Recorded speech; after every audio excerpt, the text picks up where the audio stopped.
Halo, salam jumpa. Saat ini Anda sedang menyaksikan Asia Calling yang menyajikan cerita-cerita di sekitar Asia. Dalam Asia Calling kali ini, sekolah mata-mata di Korea Selatan, panas berkepanjangan menyebabkan sebagian wilayah di Indonesia kekeringan. Siswa SMA membuat alat mengubah asap rokok menjadi oksigen, dan pelaku bisnis Cina menyelamatkan perusahaan Itali. Anda bersama saya, Besti Siregar, dalam Asia Calling, Your Window on Asia.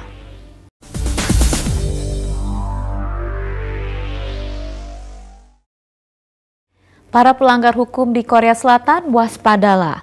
Warga yang merekam kegiatan ilegal berkeliaran mengantongi pemasukan tambahan dengan menjual hasil rekaman itu kepada polisi. Sejumlah pengamat mengatakan ada sebuah sekolah yang melatih para warga negara ini menjadi mata-mata atau paparazzi bagi tetangga mereka sendiri. Kita simak laporan selengkapnya yang disusun Jason Strother dari Seoul. Ji So-hyun melakoni kehidupan ganda. Sejak 6 bulan lalu, ibu rumah tangga itu memulai karirnya untuk menangkap basah para pelanggar hukum. Perempuan berusia 54 tahun itu mengatakan keahliannya adalah menyamar di sekolah bimbingan belajar swasta. Saya pura-pura mendaftarkan anak-anak saya di sekolah itu. Saya bertanya soal layanan tambahan. Ada banyak kegiatan ilegal di sekolah-sekolah ini, seperti jam buka sampai larut dan mengenakan biaya tambahan.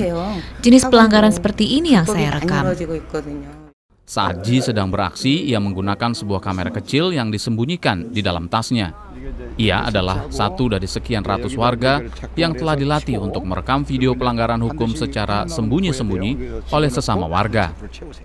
Video rekaman ini diambil dari sebuah apotek di Seoul.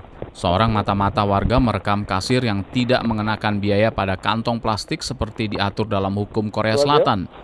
Juru rekam itu, seperti juga Ji So-hyun, adalah pelajar di sekolah paparazzi Seoul. Di sekolah itu mereka belajar cara merekam gambar secara sembunyi-sembunyi. Mereka memakai kamera yang sangat kecil yang disamarkan sebagai perhiasan. Mereka juga belajar soal aktivitas ilegal mana yang paling bisa menghasilkan uang jika dilaporkan kepada pihak berwajib. Moon Seong-ok menjalankan akademi paparazzi ini selama 14 tahun. Semua pelajar yang datang kemari mau mencari uang. Saya menghubungkan mereka dengan kepolisian, pemerintah daerah, Departemen Kesehatan serta Pendidikan yang bersedia membayar mereka. Moon mengklaim paparazzi warga menghasilkan sampai lebih dari 280 juta rupiah per tahun. Tapi beberapa warga lain prihatin karena uang itu mengubah tetangga menjadi mata-mata. Koo Ja-kyung menggambarkan dirinya sebagai orang biasa yang khawatir dengan apa yang dilakukan murid-murid paparazzi di komunitasnya. Satu hari saya sedang jalan-jalan dan melihat seorang perempuan tua sedang menangis. Saya bertanya padanya, apa yang terjadi? Dia bilang, dia kena denda karena memasukkan sampah dalam plastik yang tidak sesuai aturan. Ia bilang paparazzi warga mengambil gambarnya dan menyerahkannya ke polisi. Koo mengaku kecewa dengan kisah perempuan itu sehingga ia mengajukan keluhan ke Komisi Hak Asasi Manusia Nasional. Itu terjadi beberapa tahun lalu. Dan menurut komisi itu, sampai sekarang Koo-lah satu-satunya orang yang melamporkan keluhan soal mata-mata warga. Komisi belum memutuskan apakah akan menyidangkan kasus itu atau tidak.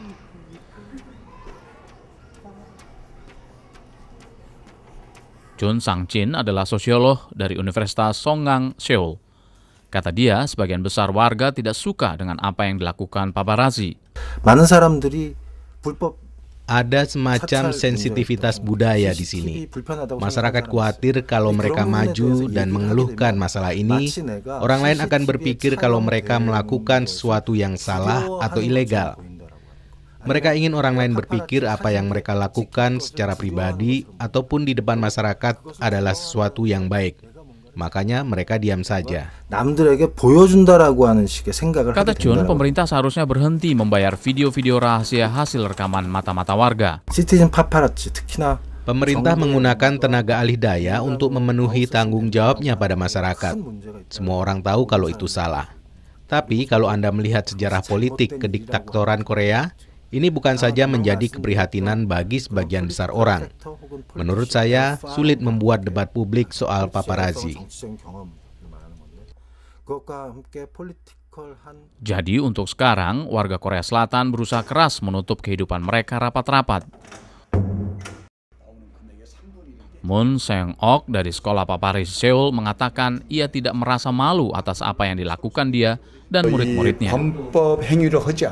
Warga negara yang baik mematuhi hukum seperti yang dilakukan paparazzi warga.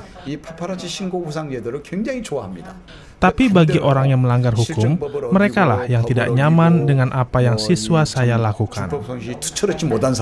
Paparazzi warga Ji Soo-hyun sepakat. Ia tidak merasa bersimpati pada para pelanggar hukum.